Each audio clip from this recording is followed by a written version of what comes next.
week. If you are not currently a member of the Palestine Solidarity Campaign, please go home and please join on our website. My name's Neha, I'm Vice Chair of the Palestine Solidarity Campaign, and I joined only a few years ago. And look at the kind of movement that we collectively, not individually, but together, have managed to grow. Because this movement will keep on growing. We will never give up. We will never back down. We will grow and we will grow and we will grow until the people of Palestine can live in peace and live in freedom.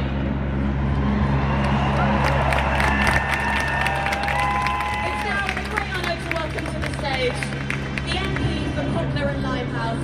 Please make some noise for Apsana Begum. Thank you, Neha. 7,000. These figures from Gaza indicate that around 7,000 Palestinian civilians have now died. 7,000, almost half of whom are children. Although after last night, this is likely to be even higher.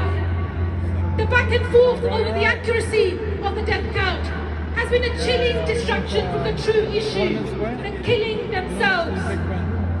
The bodies literally continue to pile up as Palestinian civilians are being killed unprecedentedly in high numbers.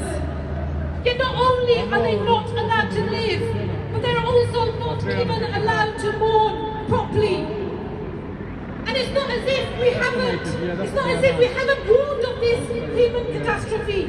It's not as if we don't know what happens when you deny people food and water. And it's not as if we are not aware that airstrikes kill and maim.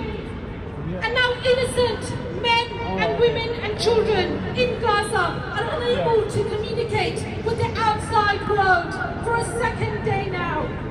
How many more lives need to be lost? How many more children need to be killed? And how many more homes need to be destroyed? Nothing can justify the complete disregard for Palestinian life and dignity that we are witnessing. And the ongoing dehumanization and collective punishment of this civilian population will be marked as a terrible crime against humanity for years to come.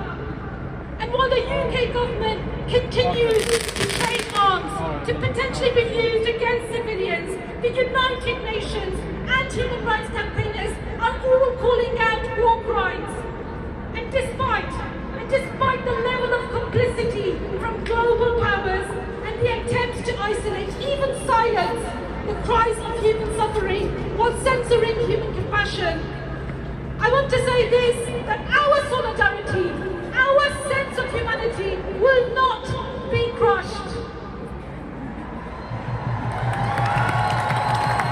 We demand nothing short of an immediate ceasefire and an end to the siege of Gaza. And who are we? Who are we? And what do we stand for? Whilst we are increasingly being blind by those seeking to justify the unjustifiable, the answer is very clear. We are the people of all around the world, from all faiths, from all ethnicities, from all backgrounds. We are calling for peace and we are calling for justice where there are war crimes and crimes against humanity.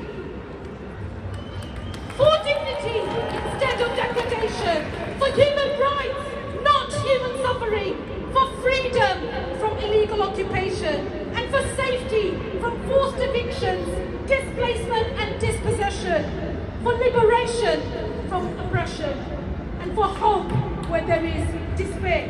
And yes, for the recognition of the state of Palestine after years of statelessness imposed on the Palestinian people. None of us here are free until all oppressed people around the world are free. Solidarity! Free Palestine! Free! Free! Palestine! Free! Free! Thank you, Apsana. It's great to have Apsana here. I just want to say she is a very principled MP and politician in the constituency where I work. And she, for her principles, has been subject to vilification, bullying and harassment. So she deserves our solidarity too. Thank you, Apsana.